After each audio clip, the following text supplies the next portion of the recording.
And what's interesting about that is you get like pretty much instant feedback. So the minute that you can see that something's working or something's not working with an audience, then they rewrite the scripts. I mean, I've worked with Mark a couple of times, and Mark always gives me the freedom to improvise. But it is that thing of, is the decision you're making something that serves the story, or are you trying to entertain yourself? And every single time that a little bit of Joburg would come through in my very Connecticut American accent, they're like, no, cut. No, you gotta say it more like, shocking as opposed to shocking.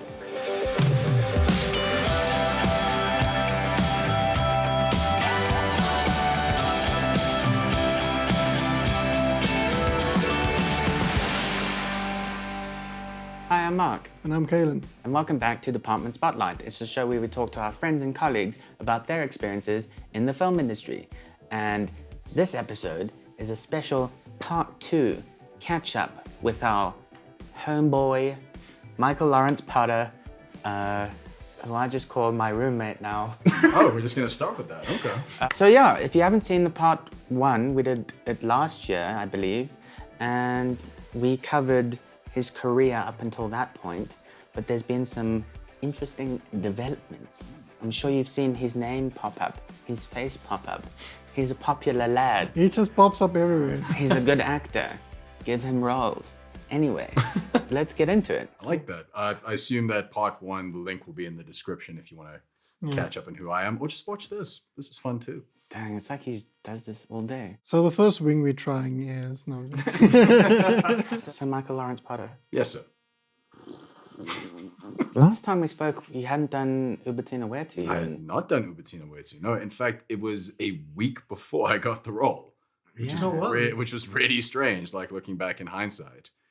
uBettina Whetu happened a week after that. I was called to set and had to quit my day job. That was interesting. So what was it like being on a Soapie? How many episodes did it run for? 52. 52 episodes for one season. That's incredible. That's honestly incredible. South Africa's got amazing actors because they work so hard. It was definitely a quest of endurance. It was, I think, 6 months of 12-hour days. Jeez. And I think it would be one of those things that half the call sheet would kind of get a day off, and then the next half of the call sheet would get a day off, and then they would have ensemble days where everyone would go on.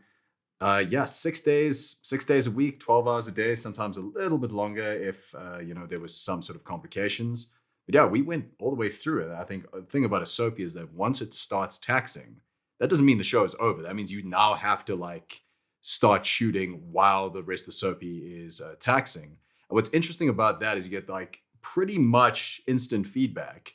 So the minute that you can see that something's working or something's not working with an audience, then they rewrite the scripts. Oh. So everything is dynamic, everything's changing, and it was probably one of the most influential film experiences I've ever had, because it was just the closest thing I've ever come to sort of not being able to do anything else except acting nonstop for 6 months, That's amazing. Which is what I asked for the last time that we were at the podcast. Yeah, so that's exactly. I'm not saying you guys are directly responsible for getting people jobs, but what I'm saying is the guests who come on here, just manifest it, because clearly it works. Clearly you guys are some sort of magic coven. I'm glad that email worked, Mark. Well, thanks, guys. I appreciate that. Top 3 lessons you learned from uBettina Whetu. Sleep is very important. I think that was the big thing, is you kind of get caught up in, oh, no, I'm going to work hard and then I'm still going to be able to. It's the stubbornness of trying to keep your old life while pursuing your dreams. So it was I'm still going to be able to go to the gym at 5 a.m. and then I'm going to have a social life afterwards. No, you can't do that, because the thing is, when you're an actor, when you're not present, when you're not healthy, you can't hide. It's one of those things that your presence, your energy, and your enthusiasm, that's what's ultimately being showcased. So if you can't portray that, you're going to let down the whole show. So sleep, definitely the most important thing. Sleep and diet. The second thing is, don't get committed to plans and don't get committed to scripts, because they will change.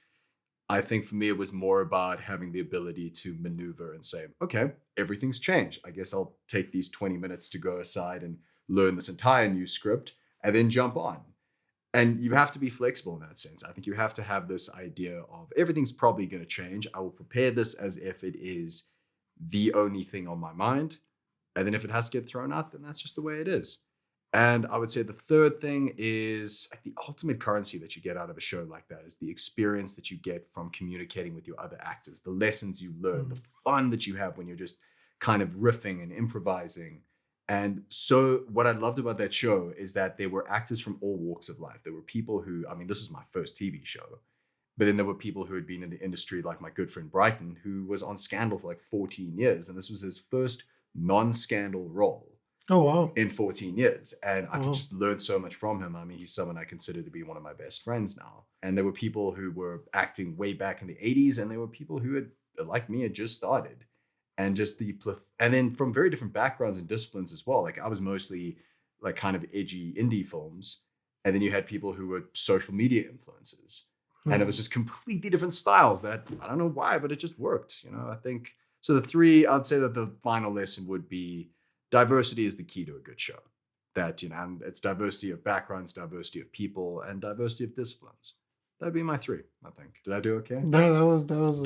Can we get like scorecards or, you know?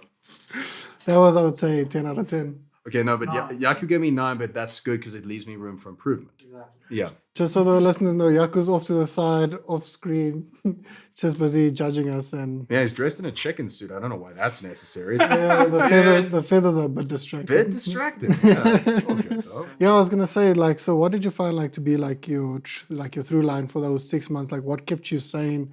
Like, did you do any like meditations, or was there anything that? Because I know you said your days were thrown out. So was there anything consistent that kept you going, or what was like? Oh, absolutely. Look, I think my my spiritual hygiene has always been something that I really sort of pride over everything else. For me, it's always the case of I wake up and the first thing I have to do is I have to pray, meditate, kind of make a gratitude list and do like my grounding spiritual work. And for that, that's just positive affirmations, kind of, you know, plotting out what I want to do for the day, but not being held down by those plans. So it'll be something general where I'll say something like, today I would like to set my co-stars at ease, you know, and whatever form that might take, that's something that I'll say. Or today I want to do a performance that challenges me, and you see how that goes. Because I used to be the guy who used to make these very regimented, okay, 5:55 I'm doing this, then at 5:57 I'm doing this, and 5:58, and then life kind of takes a look at those plans and goes, oh no, like, you know, I think there's beauty in that sort of chaos. But for me, there are so many things that you can't control. The things that you can control are your attitude, your discipline, and your outlook on things. And I think that grounding myself with an outlook of, I don't care if the set's on fire, I'm going to be the best performer on that set, whether you like it or not. Or if I can't be the best performer, then I will be the most prepared performer. If I can't be the most prepared performer, then I'll just be the guy who's the happiest to be there. You know, and I think every day is a new challenge, and every day you kind of have to rise to a new challenge. You know, there are different heroes that I would study that would kind of like guide my acting choices. That, I mean, there were days that I woke up and said, all right, today I'm going to be Brando because I've got these very intense masculine scenes. So, all right, I'm going to be Brando. Then there were scenes where I needed to be more back and forth funny. So I'm like, all right, today I'm going to be Robert Downey Jr. You know, it was that sort of thing. That's so cool, yeah. Yeah, you saw, I mean, what was also great is that you work with so many different directors that, for those of you watching at home, the way that sitcoms work is basically you'll have a director for a week who does what's called a block. And then they change every single week. So over 6 months, that's 24 weeks. We had, I think it was 4 different directors. And then there was one guest star who was amazing, who would come in like every 2 or 3 weeks. And you have to adapt to every single director's different directing style. Like you get someone like MQ. MQ's one of those guys that he really has a fascination with like the moving parts. So for that, I had to make sure that every single thing I did was meticulous. I didn't say a line out of step, didn't like step out of the mark. But then you get someone like Rhea, and Rhea's a lot more sort of, she wanted the energy of the scene. So it's more of like, do you understand what the scene is about? Do you understand the emotion? Okay, let's riff on that. Let's find the moments. That's so interesting. And yeah, like, but it's that thing of you prepare to be unprepared, essentially. that you, Joaquin Phoenix always talks about the fact that before his preparation, he'll have a book this big of prep. And then about a week before he throws it out and just like... Because it's in there somewhere. Precisely. He always uses, and I love this example that he uses. He uses the door handle example, where he's in his room, his hotel room, and he's planning to do the scene. And he's practicing turning the door handle. Like, what way is he going to do? He's going to turn and step in, or is he going to turn and like look around? Gets on set, and the door handle's like this and not like this. And he's like, oh, what am I going to do? You know? So it's that sort of example where you go, okay, I'm not in control here, but I can be in control of me. And then just flow with it.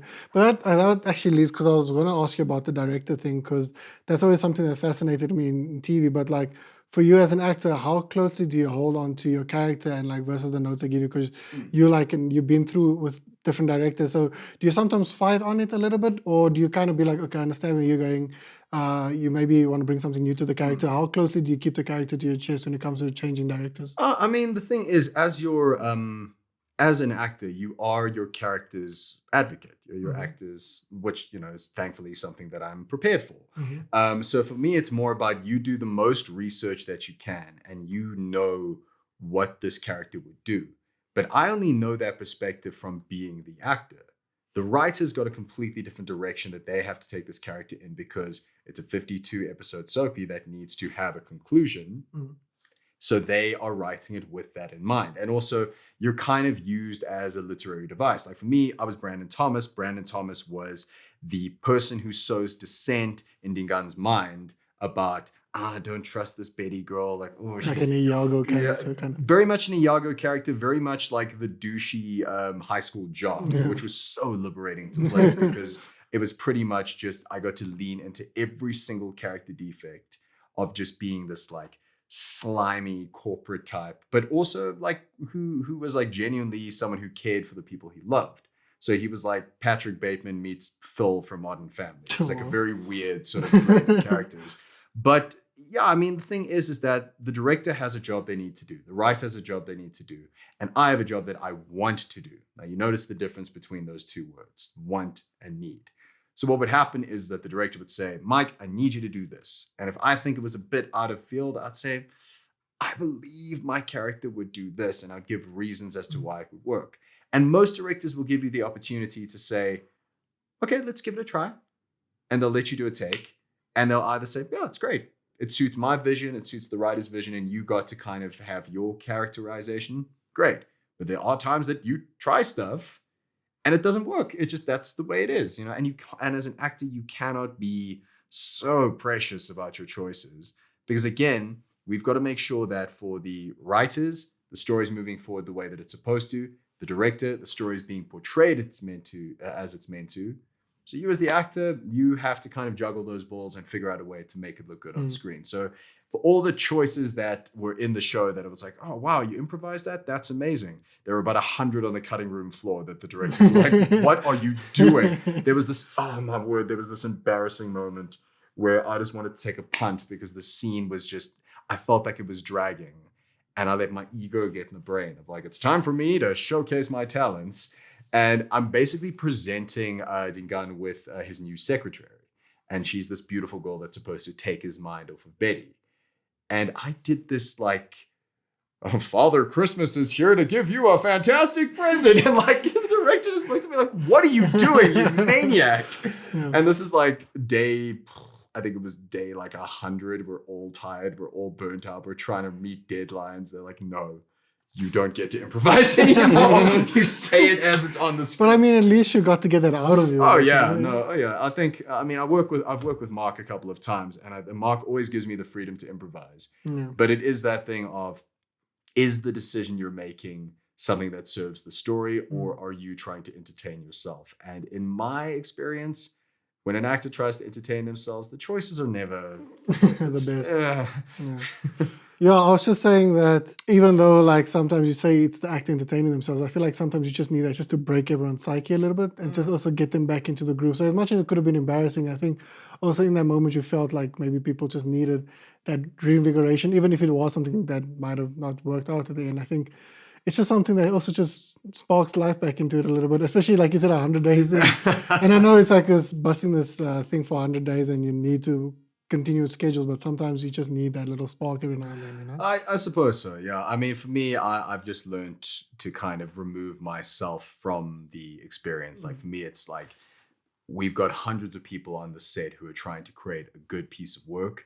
And I've been lucky enough to be cast for whatever reason to bring an aspect of that to life. Michael Lawrence Potter's interests end as soon as I enter the set. You know, from there on, it's first I belong to hair and makeup. Then after that, I belong to the writers so they can discuss me. Then I belong to the directors. Then I belong to whoever's watching. I belong to the public. I become the best version of that actor that I can be.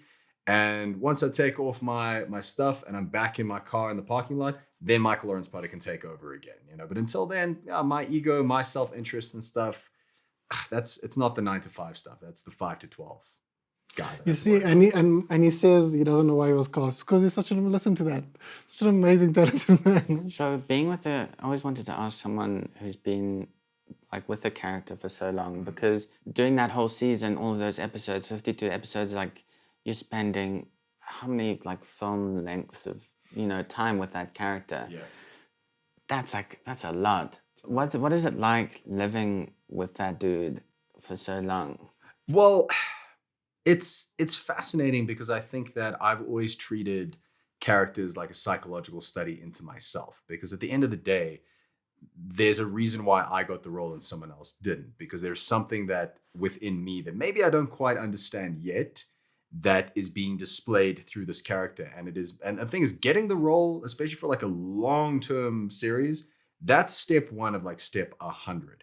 It's now within your obligation to figure out what was this thing that you got chosen for, and now how are you going to like build around that character. I mean, Brandon Thomas, he's a complicated individual. He's a guy who came from a broken home, who somehow worked his way into this very high-class corporate job. But at the same time, he's also working for his best friend's mom's company. So it's like half, you know, American dream hustle, but also cronyism. And you can see that sort of duplicitous nature kind of going within him, where he is smart enough to hold that job, which is why he's done so well. But I mean, it also helps when you're kind of placed there. And then on top of that, he's this creative human being who works an HR job. And the reason why he works an HR job is because he is a control freak. There's no other way of putting it. But he can't control himself, which is why he's constantly like drunk or hungover and surrounded by a half-naked woman. And so, like, you know, he's a fascinating individual. And I think that as someone who comes from corporate law, I've met this guy. And in certain, you know, there'll be certain characteristics that I'm like, I'm taking that from a boss. I'm taking that from a coworker. I'm taking that from an attorney that I used to work with. And then there are times that because you're in that culture, I'm like, oh, I did this. Like, I'm just going to do it the exact way that I did it. So to answer your question, to live with that person, you're just living with yourself with different aspects that you would never otherwise explore. Like, you know, as an attorney and as an actor, you know, I don't know what it's like to run an HR side of a company. So I had to learn. You know, I would study HR, like, you know, I'd listen to like sort of HR seminars and lectures and all that. And he had a bunch of interests that I didn't really have. And then I thought, okay, now I've got to start caring about things like golf and, you know, like music. And what I thought was fascinating, that he's a very materialistic human being, which I'm absolutely not. So I had to like start learning about, all right, like Rolex watches and like fancy cars and designer clothes and all that. And it's funny, you find bits of yourself in these things that you never thought you could relate to. And I think that that's when you know you're kind of on a roll with the characters, when you find things in common with people that you have nothing in common with. Definitely. Yeah. I know you said like this character also can be like, he's really slimy, and you said like he's really like intense in a lot of ways. But for you personally, what was that like? Because no one's really like that bad of a character. What was that redeeming thing for you that you see in him, or the thing that you connect with to be like, okay, I kind of understand where you are coming from though. Like, what is that one thing that you think is what he thinks he's doing right, you know? Well, I mean, the amazing thing about Brandon is that he is so committed to his best friend. Like, I think the two of them, that all they had was each other growing up. And I think that there is that sort of loyalty of, this is my brother, I will do anything for this person. And then now that he's been given this opportunity to work for the biggest marketing firm in South Africa, maybe even the African continent, he's like, I'm not going to let you down. I'm going to do this. And that's why he's got this extremely good work ethic, this extremely amazing drive. But at the same time, he's got this very mischievous side to him, which I love. Where, you know, like, it's kind of, he's the guy who'll clock in at 4 a.m. to start working. But he's also going to clock off at 3 p.m. Like, come on, let's go. Like, come on, let's go for beers. Or, you know, like, I'm going to hire the cutest secretary so I can ogle her, kind of thing. You know, he's this weird sort of blend of this impish character, but also insanely problematic. And I think that's what makes him compelling, is that you don't know what's going to come out of his mouth, because his interaction with Betty is one of the funniest interactions, because Betty is obviously someone that he sees a lot of himself in. This very intelligent woman from like a hard background who's just trying to make it, but she doesn't have the same ruthlessness as he does. So he sees that as weakness. But then what Betty does is that Betty shows that you are able to achieve things without being a jerk. And that obviously breaks his entire narrative. So now he has no idea what to do with himself. So it's he's an interesting character. He's like that really strict teacher that you had, who ends up kind of doing the, you're all right, kid, you know, kind of deal. Yeah. No, he's an interesting guy. No, I think that's pretty awesome. I think like when you said, it's funny because he seems like such a dysfunctional character, but when you said like that loyalty is one of his pillars and all of that, it's funny then how like those intentions and stuff can get twisted. And I think that's like the key to really good writing. Because I mean, even when you mentioned Betty, like the layers within each character and how they coexist, I think that was really, really fun. Because I was actually going to ask you, like, where do you think the most conflict or the best interactions came from which characters with your character? You know? Oh, geez. Well, on a writing character standpoint, I loved working with Farida, who was our Betty. She was just an unbelievable powerhouse actor in and because a lot of our scenes were kind of based in the power dynamics between the two of us, they were set pieces for either comedic gold or very dramatic sort of acting scenes, which I loved. On a completely selfish level, anytime that I got to share a screen with Brighton, my best friend, that was just, and unfortunately, our characters don't interact that much. But whenever we did, it was my best friend and I basically riffing on international television, like so. And I think that was always just something that I relished. You know, that's fantastic, because it's the double-edged thing of like, you know, oh cool, I'm on TV, but instead you go, oh wow, I'm on TV with my best friend and we're having the time of our lives. I think that doesn't happen very often. Your I Love Lucy moment when you're on there with your husband on stage. Yeah, I mean, well, let's find out. You know, who knows who's going to be a guest star one of these days. Moving on from uBettina Whetu, you were on another film. I was in a film. A film? Called Slumber Party Massacre. Slumber Party Massacre. Can you tell us a bit about the film and how it came to be and how you got the role? And all right. I should have written all those questions down. There's so much happening. Well, Slumber Party Massacre is about a group of girls who go away to a cabin, but strange things start to happen as they get there, as there are rumors that a madman with a giant drill is on the loose trying to take down innocent victims. But here's the thing. Slumber Party Massacre is actually a remake of a 1982 slasher film. But what happened with this remake is that the incredible Danishka Esterhazy has taken it over. And here's the deal. They're not going to the cabin to get hunted by the driller killer. They're hunting down the driller killer. They've heard a true crime podcast, and what they've decided is enough is enough. We're going to go there and we're going to take this guy out. It's this complete subversion of the horror genre from a very feminist comedic viewpoint.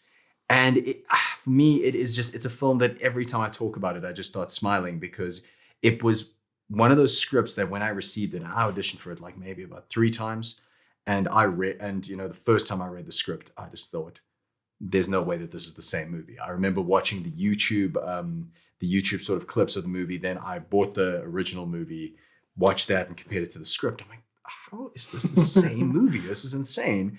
And I just decided there and then, like, no, I have to get this, to the point where the character that I played, John, he is someone who's obsessed with the Crime Bandits podcast, which is the podcast that they all listen to find out about the driller killer.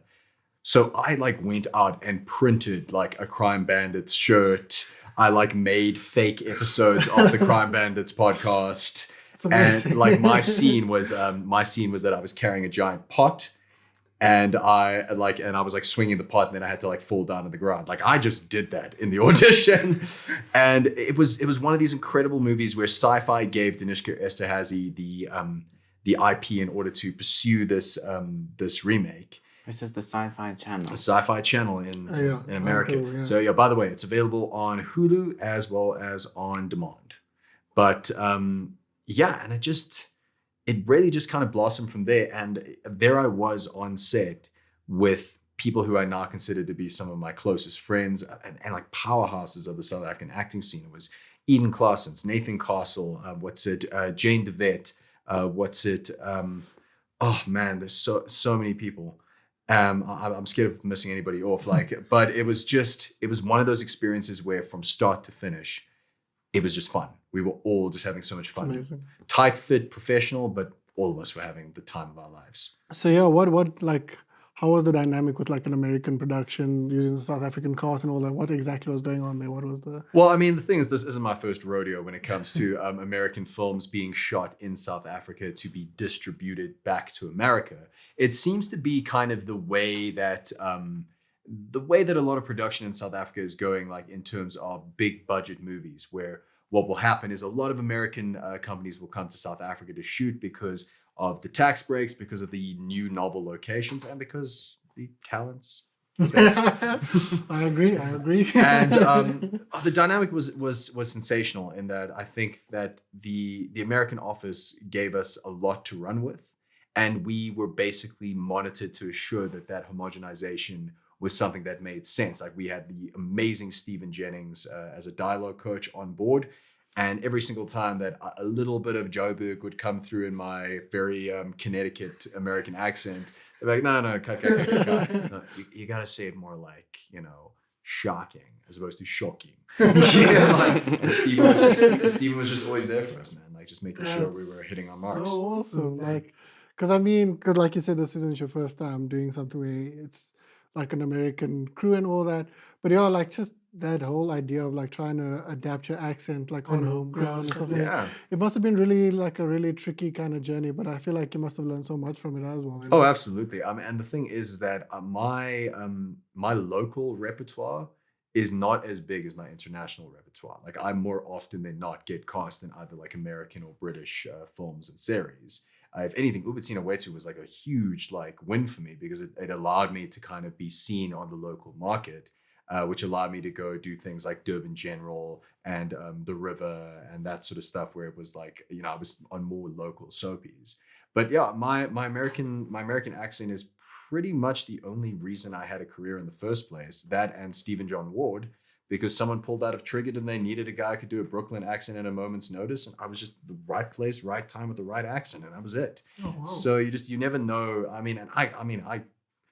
I pretty much like learned how to do my American accent just by watching The Simpsons almost on a loop for the last 20 years. Like that's all it came from, Oh, that's fantastic. But also like that film, I feel like that's such a beautiful idea because when I heard about it, I was like just to put it on its head, I thought that was such a clever way. It's almost like that other film, I think it's called Final Girls. Or, yes. It like subverts that whole thing. But I'm sure that must have been like so much fun to shoot, and like especially when you like the guys and like the roles are reversed. Absolutely, that's the other beautiful thing is that the guys in this horror movie are the scream queens. We're the shirtless bimbos who are squealing and completely pathetic.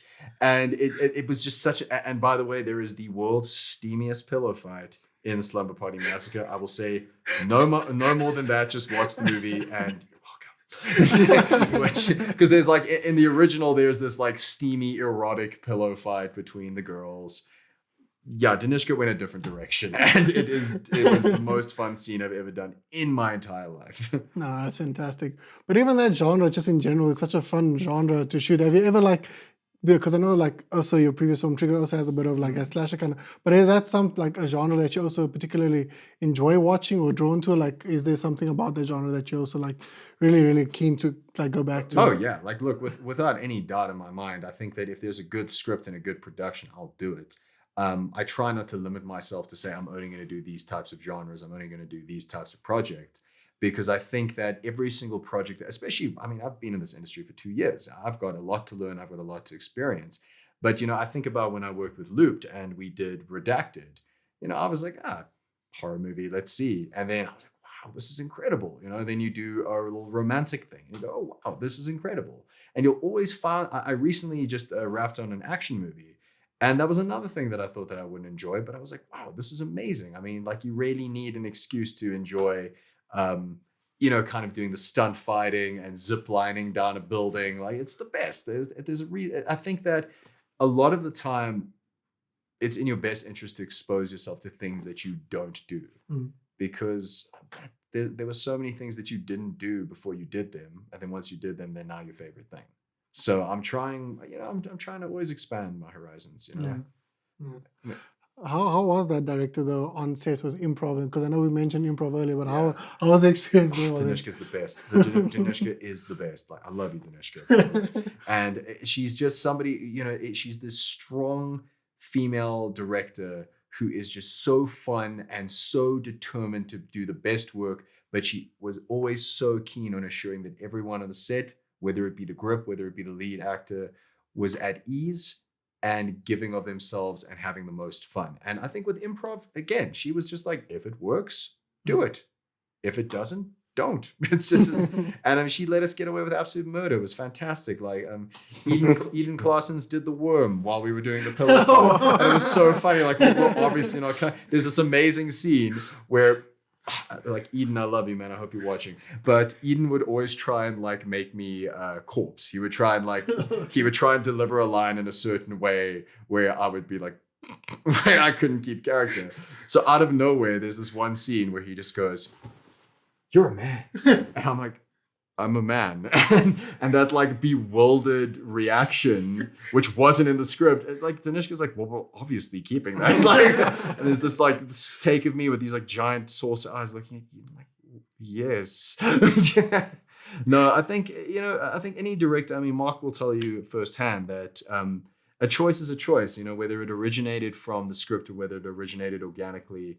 As long as it fits the narrative, as long as it like makes sense, and as long as it attributes to the story, what's the harm? Yeah, true.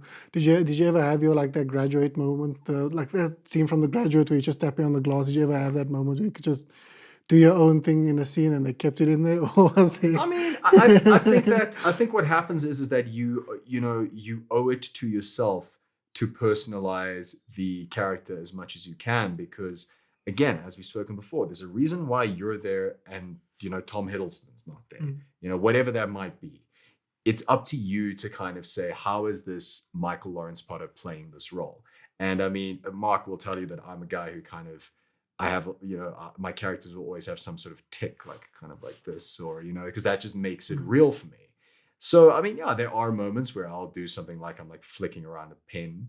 And the director will either be like, oh, that adds to it. Or they'll be like, no, you put the pen down. What are you doing? Like you're messing up continuity. It's one of those things where I think that again, as I said, you stop being the actor way after you get onto set and you're just going to be the character. And for me, it's just more like, this is what the character would do. And yeah, I mean, there are moments that you kind of go, oh, I'm going to take a sip of this coffee because that's what the character would do. Yeah. And then you realize you've just drank a prop comedy, like a prop mug that was filled with like lighter fluid. You're like, I've actually done that accidentally on a set where they're like, okay, bring prop coffee, and I just put like milk and and then the actor drank it, and then in the scene he was like, what crap coffee is this? I like with Brandon Thomas and uBettina, he is a heavy drinker. So the amount of cold 5 Roses tea that I had to drink for drinking takes. Oh man, because the thing, and then I remember the one day I said, well, why don't we replace it with like iced tea? And the prop person's like, you don't want to do that, man. And I said, if I bring my own iced tea, can we do it? He was like, we can do it. You don't want to do that. And then I realized why. Because iced tea is great if you drink that much, maybe even that much. But if you drink like 2 2-liter bottles back to back, you want to die. Like, it's so sugary. I mean, it's almost like, I don't know, like just as an example, if a director makes you drink like 3 milkshakes back to back, like, I mean, who would do such a thing? Who would make someone drink 3 milkshakes Shout back out, to back? Big Sip. Big Sip. I was actually going to say that sounds like Big Sip was some training for that scene. Oh, it made me so. Look, in the moment it's fine because you're just like 3 milkshakes, score. It's the aftermath that you have to deal with. I think we all know what he means when he says that. I feel nothing. But just to go back to your film, do you feel like from set or from the vibe you get from the American like crew and especially the director that they really enjoy working with the South African talent? Like, do you think it's something that's going to continue in future that like from what you've seen that we're representing pretty well, and that, or like what has been your experience with the other South African cast? Like, and have you seen the Americans be like, these guys are killing it? Oh yeah, no, I think like, I mean, there's a couple of projects that I am not at liberty to divulge, but there are a lot of American projects that are taking place like right now in Cape Town, and that shows a return on investment that the American markets have taken a look and said, this is working. That's awesome. And that was the thing, is that Triggered was kind of a guinea pig project. It was something that, the amazing people at First Order were going, let's see if this works. And it did. And now it's kind of like opened up a lot of floodgates in the same way Slumber Party Massacre did that for a lot of horror films. Kissing Booth did that for a lot of American romance novels. There's Resident Evil, was something that was always the running joke. Was that shot? Yeah, shot, number 5, the last one. Right? Yeah. Here's a little behind the curtain inside baseball reference. For the longest time, there was a running joke of if you got a audition for what was known as Venus flytrap, that was the code word for Resident Evil. Oh, because they didn't want it leaking. Yeah, people be like, yeah, I'm in Venus flytrap. Sorry, what? and there is a massive project that's currently shooting in Cape Town that I'm not allowed to talk about, but it's going to blow your mind. And Michael is in Avengers 5. We just like to say that. I wish. Caught me as Eddie Brock. All right, should we wrap it up? Let's wrap it up. All right. Cool. Yeah. So thank you so much for that amazing conversation, all the insights, the knowledge, the things from your mouth, the stuff with the experience of the acting that you've done that was very valuable to the people who do the listening. Jeez, your teleprompter is like just full of commas and grammatical errors. You need to stop writing those late at night. Do you have anything to plug? Your socials, any projects coming up where they can find your old work that you spoke about? Sure. Well, you can find me on all social media platforms at Whatspotting. That's WHATSPOTTING. In terms of old work, Triggered is on box office on DSTV, or if you're in America, check it out on Hulu. Slumber Party Massacre also on Hulu and Amazon, as well as on demand. uBettina Whetu is on the View app. That's VIU.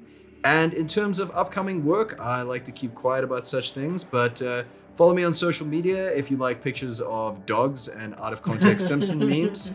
And any new work and any new developments will probably be posted there. And guys, I just wanted to say, as I usually do, there is no Michael Lawrence part of the actor without Luke Pictures. You guys gave me my start. And if you are a young aspiring actor, director, writer, or someone who just has an interest in films, be sure to subscribe to this, forward it to someone who you know will be appreciative of this. Again, contact with these guys. They're always looking for new bits of clay to mold and turn into good actors. No one in show business thought I was a jerk until Mark Haynes made me a jerk in everything he makes. Gave me the typecast that pays my bills today. That was I said I wasn't gonna cry, but no, thank you, Michael. Honestly, I learned so much as well. You're super inspiring, and I think every time we just hear your voice, we just want to tune in and just take notes. So thanks so much. Do you mind if I say 3 words that might not mean anything right now, but in a year's time, we can do another podcast and maybe it might mean something else? Venus flytrap. One last thing.